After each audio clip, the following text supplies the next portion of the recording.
Selamat sore sahabat Wiwara, kembali berjumpa dengan kami di sini, Wiwara Bispace, bekerja sama dengan Pradi RBA Bogor dan juga Hijrah Consultant. Saat ini kita kehadiran tamu yang luar biasa, di mana pakar perpajakan di dunia perpajakan, jam terbangnya lumayan hebat, teman-teman sahabat Wiwara. Tapi sebelum kita mulai ini acara, mari kita sampaikan dan sapa dengan salam penegakan keadilan. Salam penegakan keadilan. Salam penegakan keadilan. Iya. Teman-teman Wiwara, langsung aja ya. Karena berhubung ini temanya agak menarik dan banyak dinantikan teman-teman, terutama wajib pajak yang nggak mengerti mengenai proses peradilan perpajakan. Nah, narasumber kita kali ini mewakili RBA Kabupaten Bogor, DPC Kabupaten Bogor, Bapak Marnija.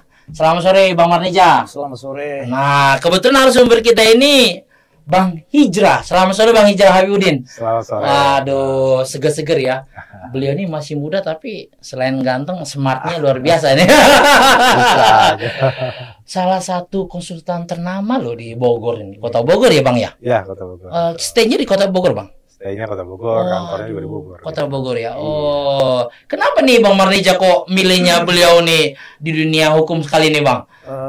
Karena saya lihat kan dari reputasinya sering ngasih seminar-seminar dan juga kualitasnya. Jadi saya pilih untuk ya kita sharing-sharing lah mengenai perpajakan, karena kan ada hubungan antara pajak dengan advokat dunianya. Jadi kita cari yang kira-kira yang berkualitas lah. Wih, yang pasti narasumbernya accountable ya. Iya. Jam terbangnya luar biasa ya. Kliennya banyak lah ya.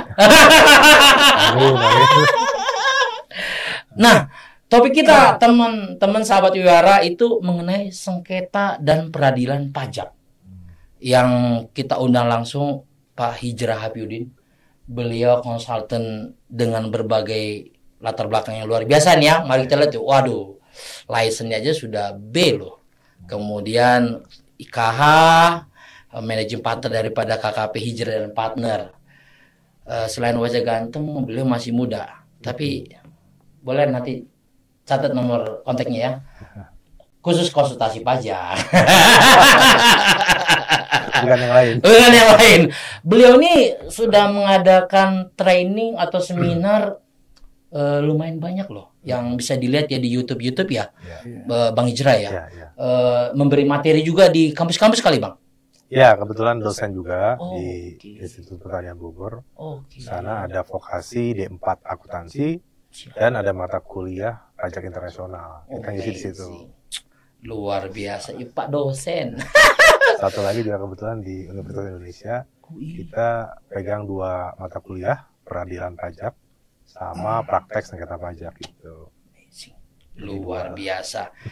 Kita harus beri aplaus ini buat beliau nih, masih muda tapi keren. Sekarang saya terkejut nih, kenapa kok temanya ngambil peradilan pajak nih, Bang Hijrah? Ada histori nggak? Kenapa? Iya, historinya jadi kan saya bekerja 8 tahun di perusahaan swasta. Kemudian di 2017 saya memutuskan untuk resign dari pegawai swasta, kebetulan di bagian pajak. Terakhir itu kan di perusahaan minyak gitu. Nah, udah gitu setelah keluar saya mendirikan kantor konsultan pajak di 2017. Nah, di dalam suatu jasa kan kita harus punya spesialisasi ya.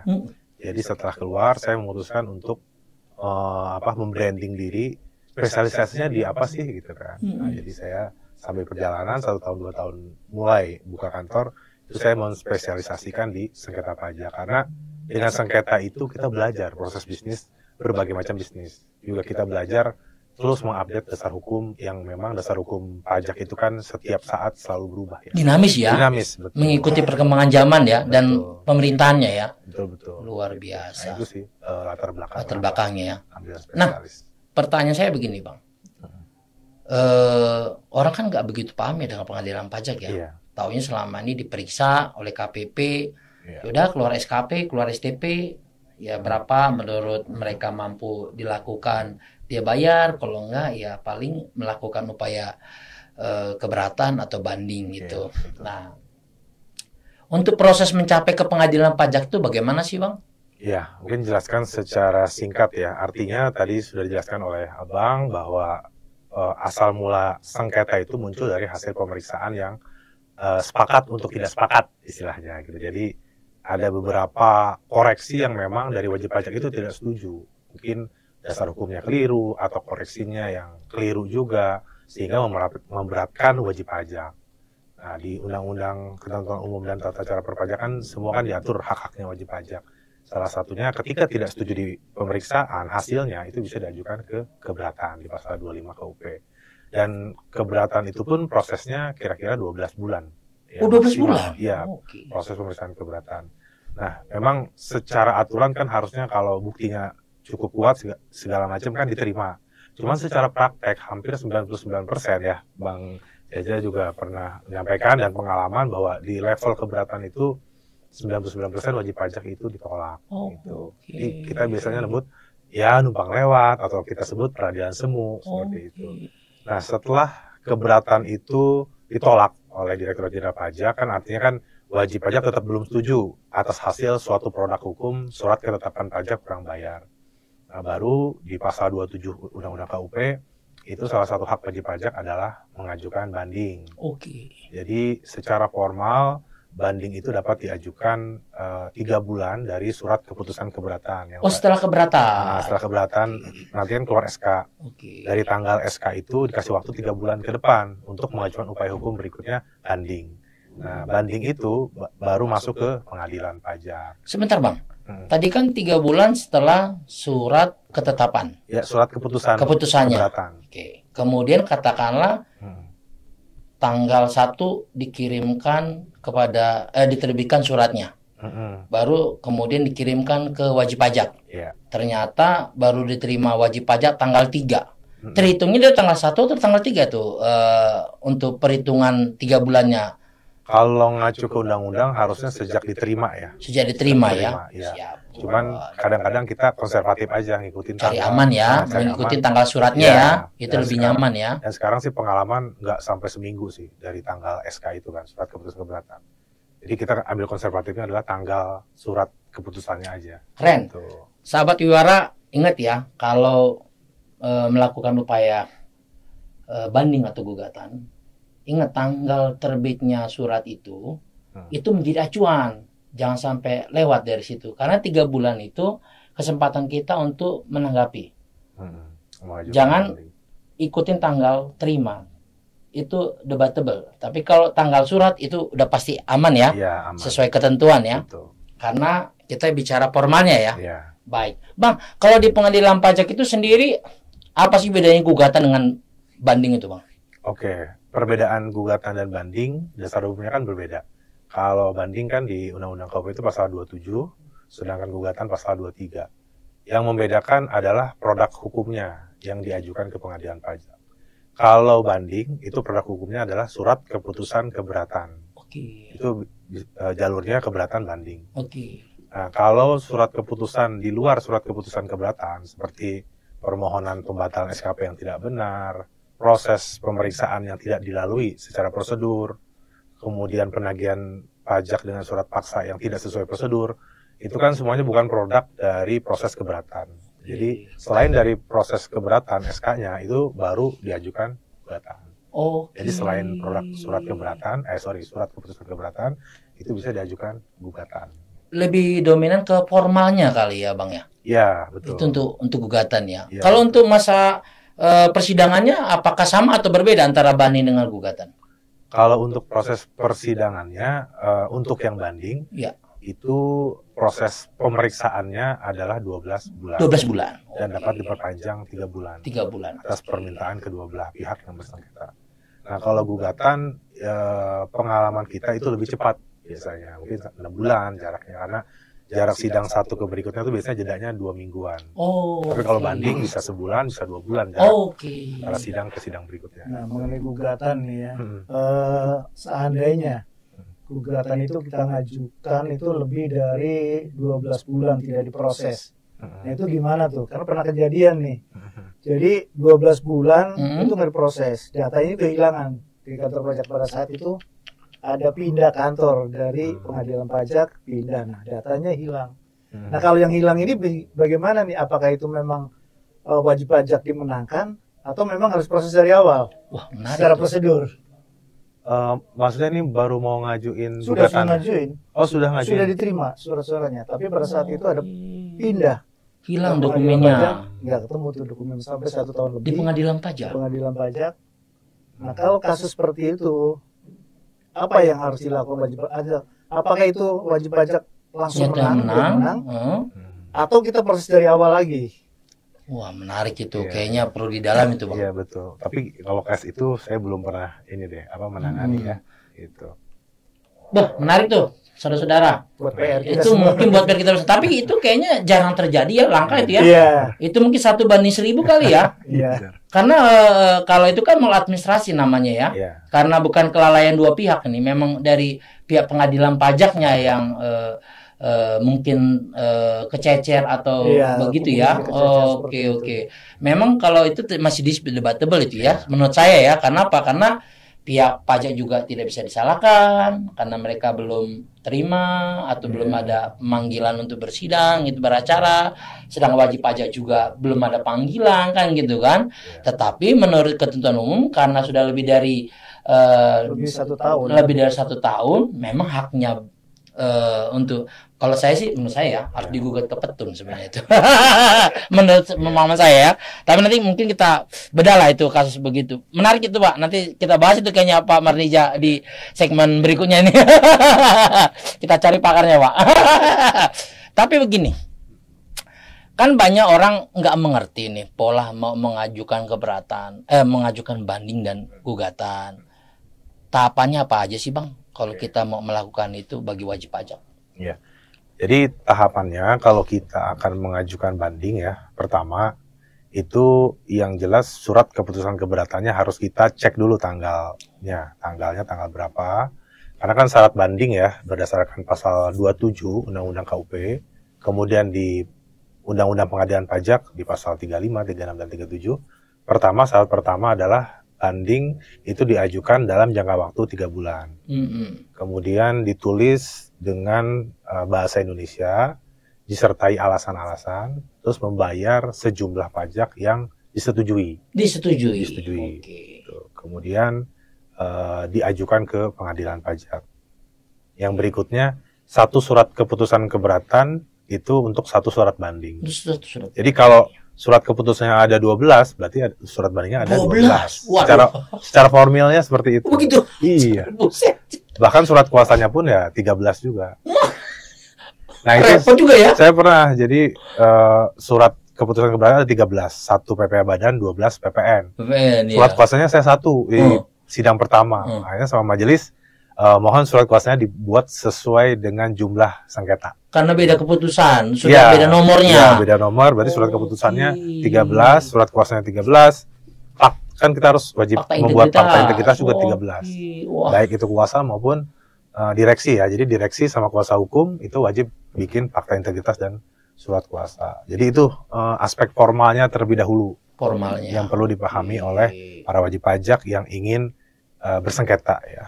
Oke. Apa yang ingin bersengketa itu kan harus bayar, ada yang diakui. Nah kalau tidak mengakui yang tidak setuju itu gimana semua. Bang? Kalau mau ada yang nggak disetujui, nggak Ya, mau memang dibayar, oke. Ada perbedaan ya di Undang-Undang KUP sama pengadilan pajak ya. Iya. Kalau misalkan di pengadilan pajak itu membayar 50%. Oke. Tapi kalau di KUP membayar sejumlah yang disetujui. Kalau disetujui 0 ya berarti nggak perlu bayar. Oke, artinya kalau Pak Wede tidak setuju semuanya nggak perlu bayar. Nggak perlu bayar. Ya, Tapi kan? nanti ada konsekuensinya. Ya, ada konsekuensinya, betul. Jadi di level keberatan ketika kalah itu dendanya, kalau dulu 50% sebelum Undang-Undang Cipta Kerja. Oke. Kemudian sekarang dari 50% itu menjadi 30 untuk di level keberatan. Nah, denda 30% ini tertunda ketika kita mengajukan upaya hukum banding. Luar biasa. Upaya hukum biasa dulu. Nah, 30% tertunda. Nanti pada saat proses banding dan sampai putusan ternyata kalah, ada tambahan denda lagi 30%. Jadi total 60. 60. Nah, makanya kita memang kepada wajib pajak mengedukasi nih. Ketika memang koreksinya benar-benar ngaco, terus kita punya bukti-bukti yang cukup kuat dari aspek formil maupun material, itu siap kita ajukan. Tapi kalau bukti-buktinya nggak kuat, koreksi pemeriksaan sudah benar, sebaiknya diakhiri sampai level pemeriksaan saja dan dibayar. Karena tadi ada tambahan denda sampai dengan 60% itu yang jadi pertimbangan. Itu yang pertama ya kalau yang mencari aman. Tapi ada juga wajib pajak yang udah jalan aja terus karena nggak punya dana. Masalah denda itu gimana nanti? Kita ada juga yang seperti itu, tuh, Bang. Spekulan ya? Ada juga. Gimana nanti kita tahu resikonya ada denda 60. Tapi lanjut aja deh gimana nanti kan siapa tahu proses pemeriksaan kan 12 bulan. Nah, dari sidang terakhir sampai putusan itu nggak ada dasar hukum yang ngatur berapa lama harus diputus dari sidang terakhir ya. Tapi kalau proses pemeriksaan sidang itu 12 bulan. Di undang-undang ada, tapi dari sidang terakhir sampai putusan itu nggak ada. Saya paling lama itu 2 tahun, Bang. Dari sidang terakhir ya. Jadi nggak ada batasan waktu. Baru diputusin 2 tahun kemudian. Biasanya putus lama itu biasanya majelisnya berganti, paniteranya berganti, atau sengketanya sulit, misalnya kayak transfer pricing, sulit keputusannya gitu kan. Oke. Saya tertarik nih, Bang. Kan tadi katakanlah kalau dia nggak punya uang untuk membayar surat keputusan hasil keberatan tadi, udahlah ikut banding gitu kan. Cuma kan risikonya tadi kan ada sanksi ya. 60%, betul. Nah, kalau berdasarkan katakanlah pengalaman Bang Hijrah selama ini, bagaimana sih Bang dengan menghadapi banding itu, banyak kan menang atau kalahnya Bang? Nah, alhamdulillah ini tidak bermaksud sombong. Iya. Ya, karena kalau teman-teman nanti di websitenya Sekretariat Pengadaan Pajak, itu memang 75% sampai 80% itu sebenarnya wajib pajak dimenangkan. Karena tadi koreksi-koreksi yang mungkin tidak berimbang, koreksi-koreksi yang tidak sesuai dengan dasar hukum ataupun aspek materialnya, sehingga hampir sebagian besar memang dimenangkan gitu. Dan saya mulai berpraktek 2017 sampai sekarang berarti udah 7 tahun, dan alhamdulillah tidak ada yang ditolak. Mungkin mengabulkan sebagian, tapi sebagian itu sebenarnya 90%-an lah. Tapi selebihnya alhamdulillah mengabulkan seluruhnya. Makanya tadi sebelum mengajukan upaya hukum banding, saya analisis dulu nih kira-kira kans menangnya menang apa enggak gitu. Kalau kalah, ya kita kan nanti jadi malu juga ya di hadapan wajib pajak. Dan kita udah tahu resikonya ada denda gitu. Dan yang tadi saya bilang mungkin mayoritas 80-90% wajib pajak punya dana untuk bayar dendanya itu. Dan juga koreksinya emang keliru. Dan yang tadi 10%-an yang nekat itu yang nggak punya dana, tapi lanjut aja terus karena ingin menunda penagihan pajak gitu. Wih, dong. Keren. Berarti di sini kan berarti ada dispute ya antara wajib pajak dengan pemeriksa. Betul. Nah itu di area gray area ya. Ya, area. Nah biasanya di mana tuh yang gray area? Jadi kita sebagai wajib pajak kan inginnya ya masalah itu jangan sampai proses ke pengadilan. Iya. Karena semakin ada proses ke pengadilan, effortnya juga besar juga ya. Dari tenaga, biaya juga. Nah kita sebagai wajib pajak gimana sih mengeliminasi masalah-masalah yang agar kita tidak timbul dispute ya antara wajib pajak dengan orang pajak. Tuh, Bang. Gimana tuh Bang kalau mengatasi itu supaya jangan terlalu banyak permasalahannya, gimana Bang? Ya, pertama sih munculnya sengketa itu mungkin dari faktor kelalaian atau ketidakpatuhan dari wajib pajak. Ada juga yang sudah patuh tapi tetap aja dikoreksi. Ada juga seperti itu. Jadi pada saat membuat SPT, pelaporan SPT badan itu sebaiknya dilakukan ekualisasi terlebih dahulu. Maksudnya mencocokkan. Ekualisasi.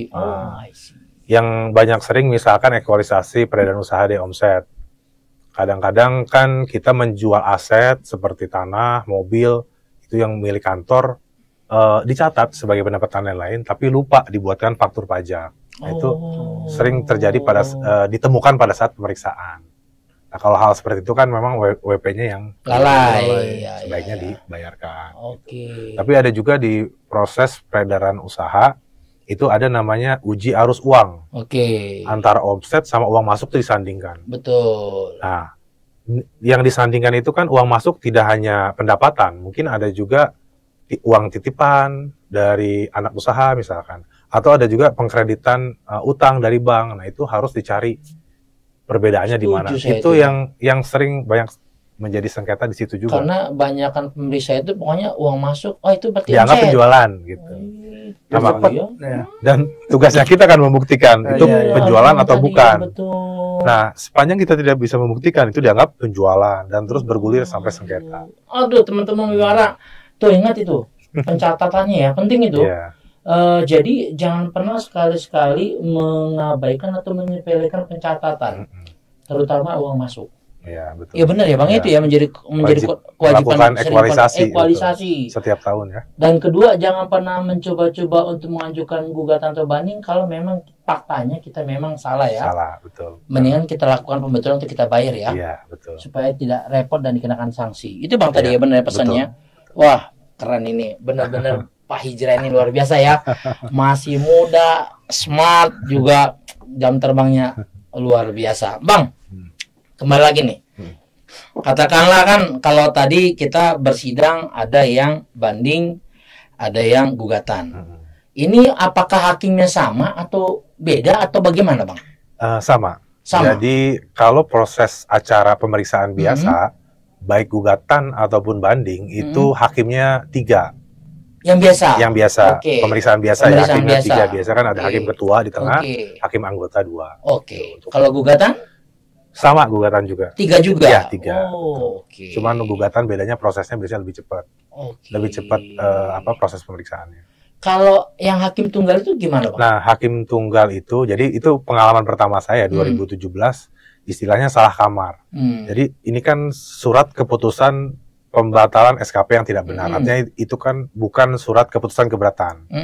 Harusnya diajukan gugatan dong, karena itu bukan SK keberatan ya. Iya. Nah, saya ajukan banding waktu itu. Itu kali pertama tuh pengalaman yang Oke. dianggap salah kamar.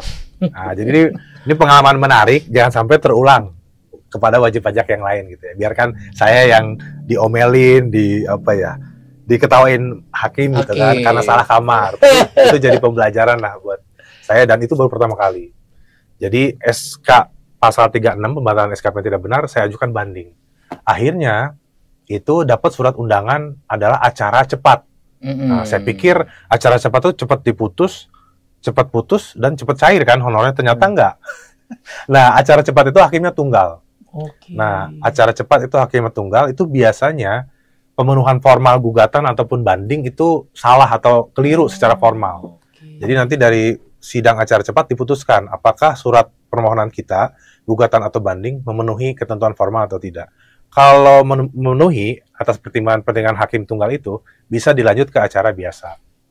Tapi kalau tidak memenuhi ketentuan formal itu surat gugatan atau banding, maka dianggap surat permohonan kita dianggap itu bukan surat permohonan gugatan atau banding. Jadi nggak bisa dilanjutkan, permohonannya ditolak. Ditolak. Nah, itu acara cepat gitu. Hakimnya tunggal satu. Siap. Nah, yang acara cepat ada batasan nominal nggak? Kalau kita di perdata kan ada tuh gugatan sederhana ya, Oh, 500 juta maksimal. Iya. Nah, kalau di pajak ada nggak tuh?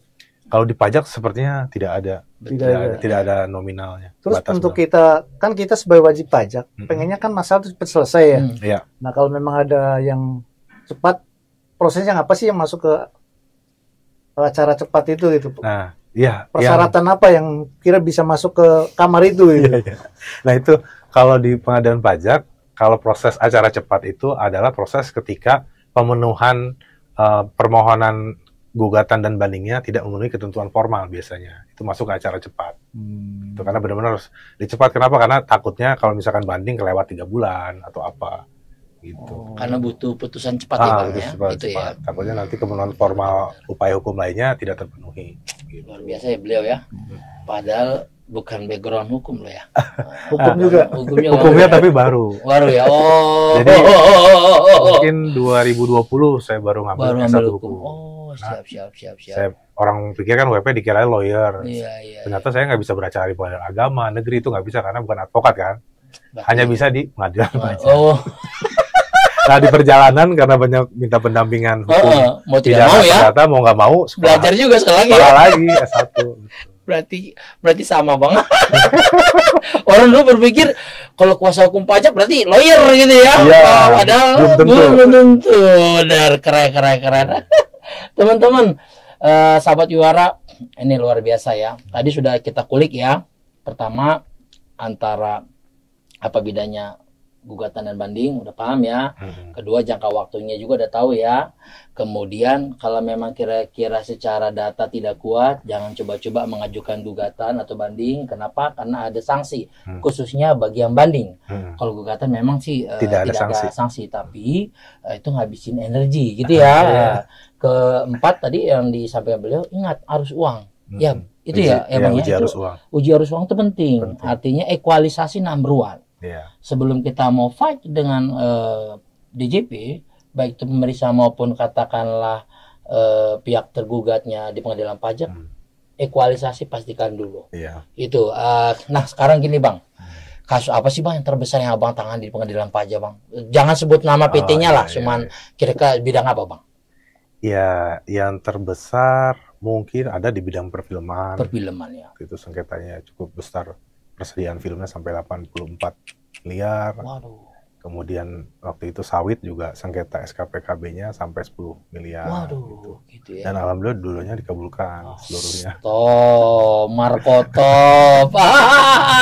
Karena apa ya namanya, mungkin tadi ya pertimbangan kira-kira kansnya seperti apa. Kita cek bukti-buktinya secara material itu cukup apa tidak. Kalau cukup ya kita pede lah maju gitu. Sahabat Wiwara, ingat ya, catat ya. Nah, ini nih kodenya nih. Ini nih. Advokat Hijrah dan Partner, Jalan Haji Muhammad Saripudin nomor 17 Kota Bogor, ya Bang ya. Iya. 0812 8790 5670. Websitenya www.hhconsultant.com ya. Itu ingat sahabat Wiwara. Kalau kira-kira bingung, telepon. Kalau beliau HP-nya kalau nggak salah 24 jam ya, Bang? 24.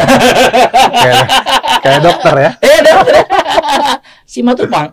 Siang malam tunggu panggilan ya. Itu. Siang malam. Aduh. Baik. Bang Hijrah, saya sebenarnya sih pingin banyak ngulikin mengenai pengadilan pajak ini ya. Tapi Abang udah bilang tadi hampir 70-80% sengketa perpajakan di pengadilan pajak itu dimenangkan oleh wajib pajak. Itu biasanya kan memang datanya bagus ya, Bang ya? Datanya bagus, koreksi pemeriksanya itu kurang kuat. Secara dasar hukumnya juga, secara materinya juga. Bang, kalau tahapan-tahapan selama persidangan dari awal sampai keluar putusan tuh bagaimana sih, Bang, di pengadilan pajak, Bang? Boleh, ada slide-nya nih, Bang. Ada ya? Coba Oke. ya. Yang mana, Bang? Kira-kira next. alur KUP. Terus. Next. Terus aja dulu. Terus ya. Ya. Nanti ada yang pembicara acara biasa deh. Nah, ini keberatan. Ya. Terus berikutnya next. Nah, ini acara cepat yang tadi ya. Oh, ini tadi yang acara cepat ya? Nah, ini proses acara cepat yang tadi hakimnya itu tunggal. Oke, wow, keren banget ini. Aduh, ini boleh nanti di-share kalau apa, Bang? Boleh. Nah, ini ya proses banding dengan acara biasa. Jadi tadi pemohon banding itu kan mengajukan surat banding maksimal 3 bulan. Nah, itu di pasal 35 Undang-Undang Pengadilan Pajak. Nanti surat bandingnya masuk, diterima oleh panitra. Nah, surat banding itu nanti disampaikan ke Direktorat Jenderal Pajak. Nah, ini kan nanti ke Pengadilan Pajak, kemudian nanti disampaikan ke Direktorat Jenderal Pajak. Nah, nanti Direktorat Jenderal Pajak itu membuat namanya surat uraian banding atau SUB. Nah, SUB nanti dikirim ke pengadilan, dilanjutkan ke wajib pajak. Nah, SUB diterima, wajib pajak harus bikin surat bantahan. Jadi fakta apa yang diungkap oleh terbanding atau tergugat kita bantah poin per poin. Kemudian masukkan lagi ke pengadilan pajak. Nah, itu ada proses sebelum beracara di pengadilan. Setelah surat bantahan diterima oleh pengadilan pajak, berikutnya baru nanti sidang pemanggilan sidang pertama. Nah, pemanggilan sidang pertama itu biasanya ngecek aspek formal. Misalkan apakah surat bandingnya ditandatangan oleh direktur sesuai dengan akte, dan pastikan ditandatangannya itu di negara Kesatuan Republik Indonesia, tidak boleh di luar. Oh gitu, Bang. Kalau namanya katakanlah dia lagi di luar negeri? Nah, kalau lagi di luar negeri, ya saran kita harus masuk ke Indonesia dulu, karena nanti formalnya nggak terpenuhi. Nggak terpenuhi. Kadang-kadang kalau direksinya itu orang luar, WNA gitu kan, kadang-kadang di challenge. Iya. Surat bandingnya tidak memenuhi ketentuan formal karena direksi atau pengurus yang menandatangani itu berada di luar Indonesia. Itu kadang-kadang sering di-challenge secara berarti aspek kalau formal. gitu Bang, izin, mungkin tanggal surat itu harus sama dengan tanggal keberadaan direksinya. Iya, kalau bisa kan di situ kan pakai kotanya misalkan Jakarta tanggal berapa. Tanggal berapa? Kalau umpamanya dia dicek ternyata tanggal tersebut dia tidak di lokasi itu bisa aja surat bandingnya nggak diterima nanti. Itu sering kalau WNA ya, warga negara asing itu di-challenge. Di-challenge ya. Oke. Ini mungkin pernah kejadian juga ya. Gimana Kalau tuh? orang asing kan biasanya dia kan bisa pada saat bikin surat itu dia ada urusan ke luar negeri ke kantor pusat ya, dipanggil. Nah, dia memberi kuasa ke manajer untuk tanda tangan. Itu bagaimana, bisa nggak ya? Karena pasti ada kejadian itu seperti itu di lapangannya. Kalau Pakai surat kuasa untuk menandatangani surat banding ke pengadilan. Itu mungkin bisa, Bang. Jadi saya pun sebagai kuasa hukum itu bisa tanda tangan surat banding ketika memang kalau sudah kuasa hukum benar. kuasa. Tapi kalau manajer, Nah, itu. ini yang kecuali mungkin manajer memiliki surat kuasa khusus kali ya. Iya, benar ya Bang, gitu ya maksudnya. Bisa juga. Bisa ya kalau surat itu ya, kuasa karena itu khusus. memenuhi ketentuan PMK-nya ya. Iya. Oke, itu Bang maksudnya. Tapi kalau umpamanya katakanlah tadi tidak ada surat penunjukan kuasa khusus, sepertinya kayaknya sulit ya Bang. Sulit secara formal. Cacat formal ya. Iya, betul. Kalau kuasa sudah pasti. Sudah pasti. Itu boleh. Tapi saya jarang sih, kan. Iya. Karena kan tuh beban pajaknya besar tuh kan. Khawatir Setuju. jadi kita. Benar, risikonya di kita ya. Karena di perusahaan itu biasanya manajernya jadi bantalan kan. Pada saat Ketika direksinya tuh WNA semua ya. direksi WNA semua pada saat Iya. surat itu harus selesai dibuat, Karena takut lewat 3 tahun bulan. kelewat, konsultannya kira harus selesai minggu ini, padahal direksi keluar semua. Lagi di luar ya. Yang ada manajer semua, itu bisa terjadi itu kasus di lapangan. Sering di-challenge seperti itu. sama Iya. lawan terbanding ya. Terbanding atau tergugat. Iya. Karena resikonya kan besar juga pada saat kita ngajuin ditolak kan lebih besar resikonya. Betul. Kalau seumpamanya katakanlah wajib pajak tersebut ini bicara case ya Bang ya, mohon izin, mohon pembelajarannya nanti. Katakanlah ternyata perjanjian itu dilakukan di luar negeri, di Singapura atau di Malaysia, dengan 2 bahasa, satu bahasa Indonesia, satu bahasa Inggris, kemudian ditandatangani oleh masing-masing direkturnya. Nah, kalau supaya berperkara mengenai perjanjian tersebut, contoh umpamanya utang piutang lah, gitu. Apakah harus ada persyaratan dari pengadilan itu harus dileges kedutaan besar atau enggak, gimana tuh Bang kalau untuk perjanjian seperti itu Bang? Ya. Kalau yang tadi kan masalah surat kuasa dan betul. surat banding. Kalau ini perjanjian utang piutang kalau lah contohnya. Perjanjian utang piutang kalau di pengadilan pajak itu kalau misalkan ada bahasa asing itu harus diterjemahkan dengan penerjemah tersumpah atau sworn gitu. Nah, kalau kontrak mungkin itu sebagai bahan bukti. Gitu. Nah untuk dapat diakui bahwa itu benar dilakukan perjanjiannya di luar negeri, perlu leges nggak dari kedutaan besar Bang? Kalau untuk itu sih, kalau untuk pembuktian ya kayaknya tidak perlu. Kalau untuk pembuktian. Tapi kalau maksudnya untuk pembuktian, tapi kalau untuk pembuktian di pengadilan pajak gitu kan, kalau aslinya sudah ditunjukkan, tapi kopinya benar perlu dilegalisir di kantor pos biasanya. Kantor pos ya.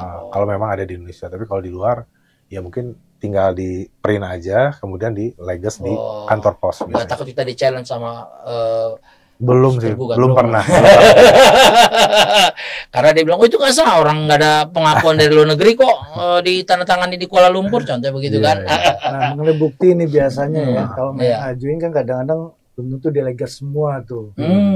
Kalau bukti yang pajak. Nah, pada saat bukti itu tuh tidak dilegas, berarti itu tidak dianggap sebagai bukti pada saat pemeriksaan.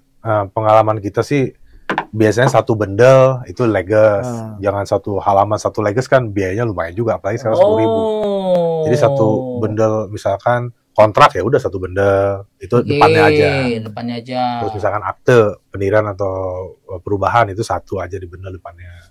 Pada saat pembayaran kan biasanya banyak tuh invoice tuh, bisa 10 invoice satu kali pembayaran. Kalau itu pembuktiannya per transaksi ya harus satu-satu. Berarti di invoice itu dileges semua. Biasanya mungkin invoice, bukti bayar, bukti potong, Iya. Oh, pokoknya satu transaksi dalam satu bundle itu satu leges aja. Iya kan, satu bundle itu biasanya kan satu tuh pembayaran taruh 1M. Dari 1M itu 10 invoice. Dari 10 invoice itu ada bukti potong di situ. Mungkin Nah, itu perlu satu-satu apa yang terakhirnya aja yang kalau di leges? saya bilang mungkin satu aja, 1M itu totalnya aja. Oh, dibikin daftarnya kali Bang ya? Ya, dibikin dibikin daftarnya. daftar aja. ya. Jadi Biasanya ke ya kan, transaksi semua pembayarannya itu. pengadilan kan sifatnya cepat, simpel dan murah gitu ya. Jangan sampai memberatkan juga. Iya. Apa namanya, menarik ini. Jujur aja banyak orang mungkin nggak sadar ya perlunya leges kantor pos tadi ya. Iya, Setiap betul. dokumen bukti ya. Betul. Itu kalau ditunjukkan pada saat persidangan ya, Bang ya. Pada saat ya proses pemeriksaan Pemeriksaan ya? sidang, Oke. tapi nanti ada satu sesi namanya uji bukti. Uji bukti. Uji bukti itu ada ruangan khusus di luar Oke, pengadilan, oke. maksudnya di luar ruang sidang. Oke. Ada ruangan uji bukti itu dihadiri oleh kita Kita pemohon sebagai banding, pemohon banding, terbanding dan disaksikan oleh panitera. panitera. Setelah Oke. selesai nanti kita bikin berita acara. Dengan kesepakatan waktu yang bersama gitu ya, Iya, kapan bisanya kapan gitu bisanya, ya. Oh, betul. keren banget ya Bang. Ini oke. Ini yang harus disiapin ya dalam pos banding ya. Ya. Wah, banyak sekali nih ya. Ini Banyak. Kalau mau menang harus banyak. banyak. Aduh gitu ya. Banyak data ya. Iya. Kan kita ingin membuktikan bahwa itu tidak benar. Harus membuat keyakinan hakim itu Keyakinan hakim, kuat ya. iya. Karena Silakan Anda argumentasinya dipertajam misalkan. Silakan dasar hukumnya dipertajam dan buktinya disiapkan. Biasanya hakim selalu mengingatkan itu. Biar lebih yakin kan hakim tuh bahwa koreksi pemeriksa tidak benar. oke. Ini 7. Ini persiapan mungkin Persiapan. versinya saya ya. Oke. Disclaimer Bagus gitu nih ya. Bang sebenarnya. Ah, Ini bagus nih. Setidaknya minimal ada apa namanya persiapan 10. dari teman-teman mm-mm. Wiwara wajib pajak yang mungkin mau mengajukan banding ya. Waduh ini keren banget ini Mental, Bang. fisik, materi, waktu. Gitu ya. Waduh luar biasa Nah, ini. dokumen pemeriksaan pajak khususnya SPHP dan risalah. Nah, SPHP itu adalah teman-teman surat pemberitahuan hasil pemeriksaan. Kita sebagai kuasa hukum itu harus mempelajari pos-pos mana saja yang dikoreksi. Karena pos koreksi tersebut adalah bagi kita itu untuk menyusun argumentasi hukumnya seperti apa untuk mengcounter koreksi pemeriksa. Makanya perlu dipelajarin koreksi-koreksi pemeriksa di level pemeriksaan. Kemudian kalau di proses keberatan juga sama, SPUH itu adalah surat pemberitahuan untuk hadir, dan SK keberatannya juga perlu kita pelajari mana saja pos-pos yang dikoreksi. Jadi nanti kalau ditanya hakim, sengketanya apa gitu. Masa nggak tahu kan, makanya harus dipelajarin di poin 2 dan 3 ini. Gitu. Oke. Yang poin 2 nih. Mm-mm. Ini kan ada SPHP dan risalah pembahasan. Kadang-kadang kan nggak kurang clear Mm-mm. untuk SPHP ini. Mm-mm. Nah itu prosesnya gimana? Apa kita minta ke pemeriksa atau gimana? Karena tidak semuanya ya untuk risalah itu jelas clear itu. Iya, iya. Kadang masih bias, ada Nah. yang kurang jelas itu. Iya. Nah, uniknya di pengadilan pajak, kalau kita proses pemeriksaan pajak itu laporan hasil pemeriksaan, kertas kerja pemeriksaan itu nggak pernah dikasih ke wajib pajak di level pemeriksaan dan keberatan. Iya. Akan tetapi ketika kita masuk ke pengadilan pajak, semua dokumen dalam proses pemeriksaan dan keberatan, mau laporan hasil pemeriksaan, kertas kerja pemeriksaan itu wajib diberikan ke wajib pajak, diminta oleh Oke, hakim. Nah, untuk mempelajari mana aja yang belum clear yang tadi Pak Jaja bilang. Iya. Itu Hanya di pengadilan pajak hanya di bisa pengadilan pajak tuh ya. diungkap dan diberikan Karena kepada perintah kita. hakim tadi ya. Sudah tidak ada Oke. lagi rahasia negara atau rahasia jabatan. Jadi kalau kertas kerja pemeriksa sama laporan hasil pemeriksaan, kalau kita minta dianggapnya itu rahasia negara atau iya. rahasia jabatan gitu. Tapi kalau di pengadilan, Tapi kalau pengadilan aduh. nggak ada, terbuka semua. Berarti kalau pemeriksaan ada masalah nih kayaknya di sini. Kalau kita kurang jelas ya udah nunggu aja. Padahal itu kan hak wajib Hak, pajak iya, ya, harus tahu ya betul. hasilnya itu berapa, dari mana angka itu bisa muncul kan harus jelas clear. Berarti harus di judicial review. Oh ini.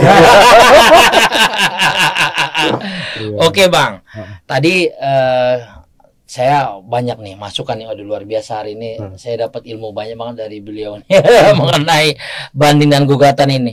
Tapi tadi kan sudah kita ikutin bahwa katakanlah udah ada katakanlah syarat formal dulu diperiksa legalitas, kemudian katakanlah mungkin baru masuk ke pemeriksaan data gitu ya, baru sampai uji bukti, sampai akhirnya adalah kesimpulan ya, Bang? Kesimpulan akhir. Kesimpulan terakhir. akhir ya. Betul. Nah, setelah kesimpulan akhir, baru ucapan putus gitu Bang? Iya, betul, sidang ucap. Sidang ucap.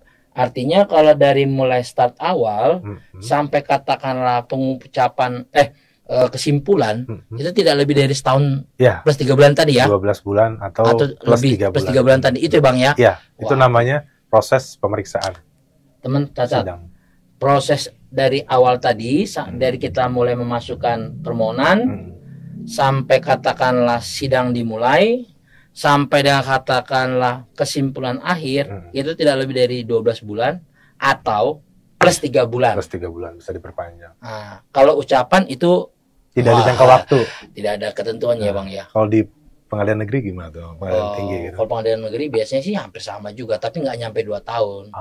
Paling setahun kelar. Ya, kecuali perdata bulan lah. Ya, itu pun pengalaman kita yang 2 tahun itu lama sedikit sih.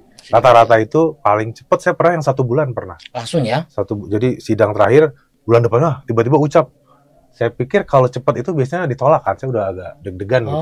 Tapi ternyata dikabulkan juga semuanya. Kalau yang ini Bang, kalau pemain katakanlah pernah nggak ngalamin sidang banding nggak nyampe 6 bulan?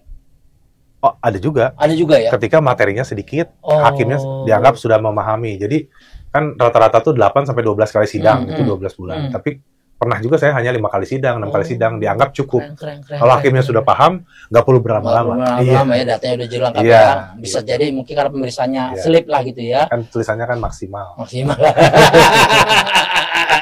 Berarti di situ tergantung masalah sama pada saat kita sebagai konsultan bisa menjelaskan ke hakim sesederhana mungkin. Sederhana dan itu diterima sama hakim, berarti putusan lebih cepat. Ya. Luar biasa.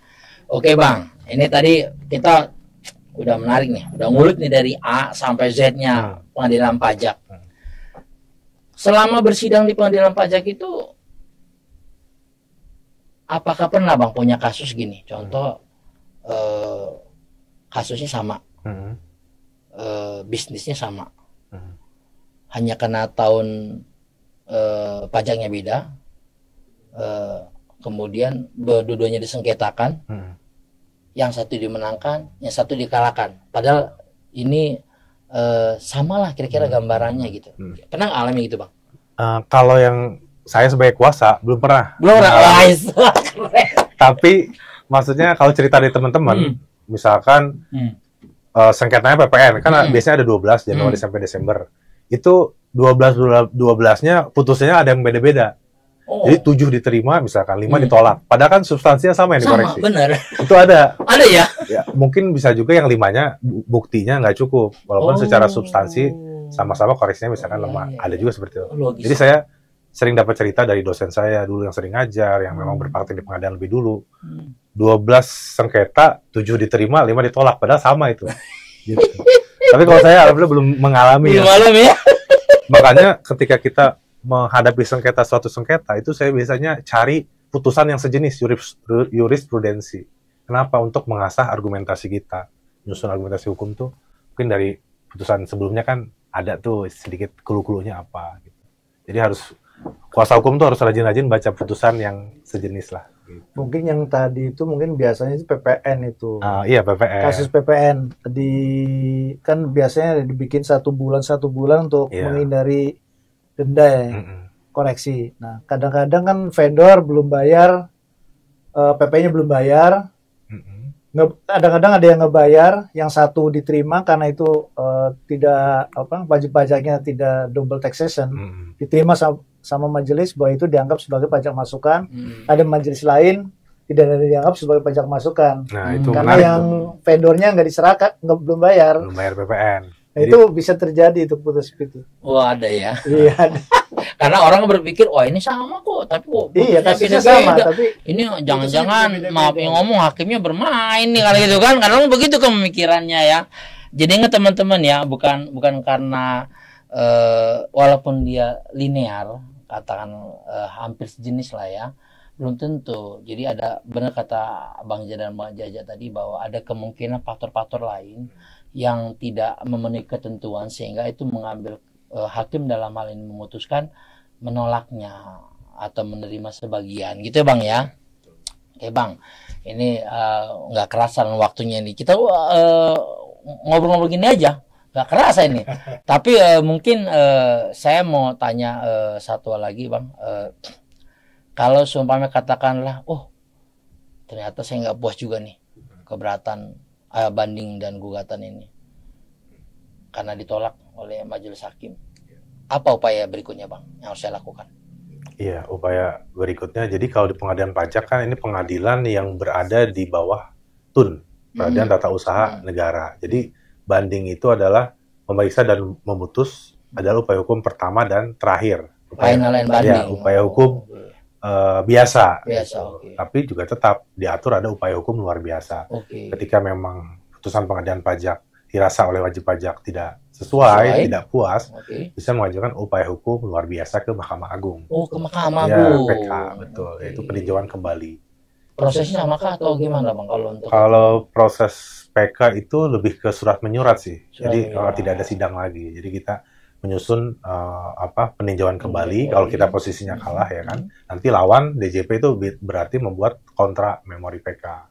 kontra Ya. memori? Dan kita biasanya yang lebih sering menang di banding itu lebih sering di PK oleh DJP. Dan tugas kita menyusun kontra memori PK. Dan sifatnya pasif dan rata-rata di PK itu kalau yang sudah menang banding sebagian besar di PK pun menang biasanya begitu. Oke. Mayoritas ya. Kecuali ada mungkin kasus-kasus yang besar seperti BUMN gitu kan di bandingnya menang WP tapi di PK-nya kalah. Betul. Ada tuh waktu itu kasus kalau nggak salah ya BUMN. Oh gitu. Ada ya. Oh. Nah, mengenai PK ini, dokumennya ngajunya kemana nih? Kalau pengadilan pajak apa langsung atau kemana langsung gitu? ke Mahkamah Agung Bang? Jadi diakomodir di sekretariat pengadilan pajak untuk Oh, PK. di Ya, pengadilan nanti pajak, dicek ya. semuanya di sana. Dan kalau yang mengajukan PK itu udah nggak bisa lagi kuasa hukum pengadilan pajak, tapi harus advokat yang sudah punya kartu advokat. Itu yang mau saya tanya tuh. Untuk beracara di sana apa syaratnya itu Bang? Oke, beracara untuk sebagai kuasa hukum di Di pengadilan pengadilan pajak, ya? Oke. Syaratnya untuk menjadi kuasa hukum pengadilan pajak pertama pasti harus S1 Oke. jurusan apa saja. Tapi kalau udah S1 perpajakan itu tidak perlu brevet lagi. Brevet lagi. Tapi kalau selain S1 perpajakan itu harus dilengkapi dengan brevet dari institusi apa saja yang memang sudah terdaftar di Dinas Pendidikan sebagai lembaga kursus dan harus ada nilainya. Oke. Kemudian selebihnya ya identitas diri, foto. Oke. Sekarang cukup mudah kok gitu. Dan itu semuanya permoholannya online melalui website. Sekarang lebih mudah. Jadi syaratnya sebenarnya mudah. Mudah ya. Wah. Jadi jangan ragu teman-teman Wiwara, sahabat Wiwara kalau memang kira-kira kurang puas dengan surat keberatan atau katakanlah surat ketetapan, ayo lakukan upaya hukum dengan cara yang benar, dengan data yang bagus, dengan persiapan yang matang, sehingga kita yakin bahwa permohonan kita dikabulkan. Itu mungkin ya Bang ya, untuk kita wajib pajak mungkin yang mau melakukan upaya gitu ya. Nah, ada lagi satu apa lagi tuh? yang tadi bahwa pada saat PK itu harus advokat ya. Iya. Berarti yang dari konsultan pajak yang punya kuasa hukum nggak bisa, yang bukan advokat. Nggak bisa, nggak diterima gitu. Itu berarti kan ada Nah. seperti batasan ya. Iya, betul. Kalau belum advokat berarti dia tidak bisa mengajukan PK. PK, betul. Harus yang punya Punya KTA lah. KTA, KTA. yang sudah menjadi advokat baru Iya. dia bisa mengajukan PK. Itulah kenapa saya ngambil S1 hukum. Karena Oh, bisa ada gitu. ada iya, bottleneck di situ. Oh ya. gitu. Jadi kalau begitu nggak bisa pakai pamannya, pakai direkturnya perusahaan itu aja untuk mengajukan PK gitu. bisa juga. Bisa Salah juga, satu. kan? Kalau mau kuasa ya harus advokat. Iya. Selain kuasa ya direksi. Ya, Gitu. itu ya boleh kan? Boleh salah. Takutnya teman-teman itu berpikir, wah berarti gua harus sewa lawyer dong, bayar lagi gitu. Nggak mesti ya teman-teman ya. Bisa kok direkturnya untuk mengajukan PK, itu haknya gitu loh. Selama dia dalam akte itu tercatat sebagai direksi dan itu dibuktikan dengan SK Menkumhamnya. Itu ya Bang ya, benar ya. Oke Bang, ini sudah 46 menit, nggak kerasa nih. Kira-kira apa Bang pesan Abang buat teman-teman Wiwara ini mengenai terkait pengadilan pajak nih Bang? Ya, mungkin kepada para wajib pajak ketika memang diperiksa, kemudian hasil pemeriksaannya itu tidak puas atau tidak pas lah gitu ya. Dan teman-teman memang yakin bahwa koreksinya itu tidak benar, silakan gunakan haknya, ya hak wajib pajak yang memang sudah ada di undang-undang, baik ketentuan umum dan tata cara perpajakan ataupun di pengadilan pajak, ajukan upaya hukum gitu agar kita lebih mendapatkan keadilan lah gitu, sehingga berimbang lah koreksinya itu gitu kan. Itu mungkin. Luar biasa. Kalau Bang Jaja apa? Kalau menurut saya sih ya bukan saran yang menghimbau boleh, saran boleh, buatlah laporan yang seakurat mungkin, karena semakin ke depan pemeriksaan juga semakin kencang katanya. Jadi kita buat ya seril mungkin transaksi, dan juga harus belajar juga mengenai pajak. Kalau memang tidak mengerti mengenai pajak, daripada resikonya lebih besar, kita hire orang atau kita pakai konsultan pajak untuk menghindari resiko yang akan timbul di masa yang akan datang. Itu saja sih. Keren. Sekarang ini Bang, kata singkat terkait pengadilan pajak apa Bang? Kata singkat untuk pengadilan pajak ya. Iya. Mungkin apa namanya, demi keadilan berdasarkan Tuhan Yang Maha Esa. Ya, misalnya gitu. Kalau Bang Jaja apa Bang? Tegakkan keadilan. Tegakkan keadilan, integritas ya. Iya. Luar biasa, terutama hakim ya. Pesan sponsor nih. Karena memang ngeri ya. Sekarang kita jujur saja, saya berapa kali beracara, kayaknya baru pengadilan pajak ini yang menurut saya yang benar-benar lebih fair ya.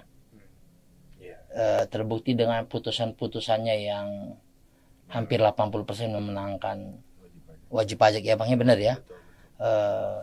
Kita tidak menghakimi atau menilai untuk institusi lain ya di luar pengadilan pajak. Cuman untuk saat ini menurut saya pribadi, disclaimer lah ya, yang paling baik itu memang karena ini dunia saya ya, saya berpikir di pengadilan pajak ini yang menurut saya yang paling fair ya, menurut saya. Mungkin itu beda-beda ya Bang ya. Biasanya ya, menurut pengamatan saya, di pengadilan pajak itu yang dipentingkan material, hukum materialnya, bukan formilnya. Formil pada saat kita sampai dengan keberatan lah ya, mungkin formilnya pada saat kita masuk ke pengadilan pajak. Materialnya gimana? Itu yang jadi pertimbangan biasanya. Kadang-kadang pada saat kita masuk ke pengadilan pajak dan itu bicara mengenai material, itu wajib pajak biasanya dimenangkan biasanya ya. Jadi nggak lihat ke formilnya, ke materialnya. Iya. Saya sih yang paling saya senang itu terkesan dengan pengadilan pajak itu Bang, tepat waktunya. Oh iya. Itu nggak ada duanya itu. Benar. Dia kita nggak hadir lewat. Jadi mau tidak mau pemohon itu harus datang tepat waktu. Standby.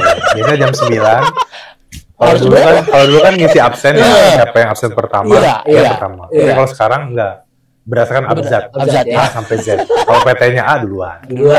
Kalau dipanggil nggak ada ya lewat. Berikutnya.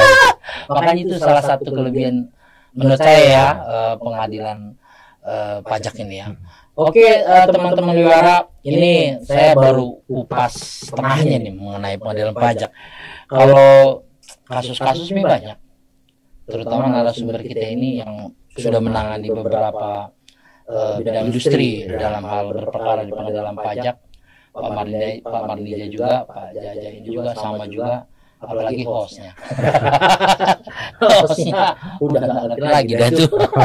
Tapi harapan saya begini teman-teman, kalau ada kesulitan mengenai pengadilan beracara di pengadilan pajak, nggak apa-apa, berkonsultasi kepada senior kita ya, atau bertanya langsung pada pengadilan pajak, karena sekarang sudah online dan semua dilayani pakai e-tax court ya namanya, e-tax court. Jadi udah dimudahkan dibandingkan kami yang 10 tahun yang lalu agak susah, masih manual.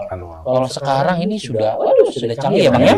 Udah enak Bang ya. Sidang pun juga sudah terjadwal, kita tinggal stay, mau online pun juga kita stay di komputer saja gitu ya. Kalau dulu kita harus ngomong sering nunggu berjam-jam ya Bang gitu ya Bang ya.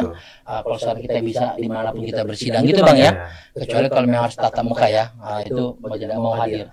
Dan saya berharap nanti ada pertanyaan-pertanyaan dari teman-teman Wiwara terkait dengan katakanlah masalah pengadilan pajak ini, mau beracara atau sengketa-sengketa perpajakan, boleh menghubungi Bapak Hijrah Hafidin ini karena beliau ini sudah kasih kontak personnya.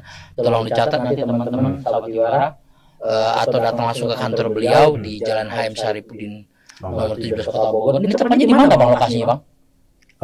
Sindang Barang ya, jadi nggak jauh dari Yasmin. Oh, dekat Yasmin. Ya, dekat Yasmin. Supaya gampang, dekat Yasmin. Exit tol Yasmin. Exit tol Yasmin ya. Jadi teman-teman, kalau Pak Mardija kebetulan beliau rekanan Pak Ija juga ya. Wah, rupanya satu kantor. Jadi bisa langsung. Walaupun begitu, kalau ada pertanyaan ke Sekretariat Pradi pun juga, RBA Bogor, Kabupaten Bogor kami siap nampung. Karena kebetulan kita punya Pak Hijrah, punya Pak Mardija, saya pribadi, kedua juga ada Pak Lipat Tambakung yang ahli perpajakan juga. Jadi kalau ada masalah-masalah perpajakan silahkan konsultasikan. Kalau mau langsung pun juga berkonsultasi dengan Pak Hijrah silakan, karena ini sudah kita kasih kontak personnya, silakan hubungi kami ya. Mungkin itu yang mungkin mau kita sampaikan. Kami sampaikan terima kasih buat sahabat Wiwara yang telah menyaksikan acara ini. Mudah-mudahan menjadi bekal yang baik di kemudian hari dan bisa membantu mencerahkan pemahaman teman-teman wajib pajak tentang peradilan perpajakan. Kalau ada yang salah kata atau kurang berkenan, kami sudah mohon maaf. Akhir kata kami ucapkan terima kasih. Wassalamualaikum warahmatullahi wabarakatuh. Salam perdagangan keadilan. Salam perdagangan keadilan. Terima kasih Bang. Sampai ketemu lagi Bang. Terima kasih. Ya, okay.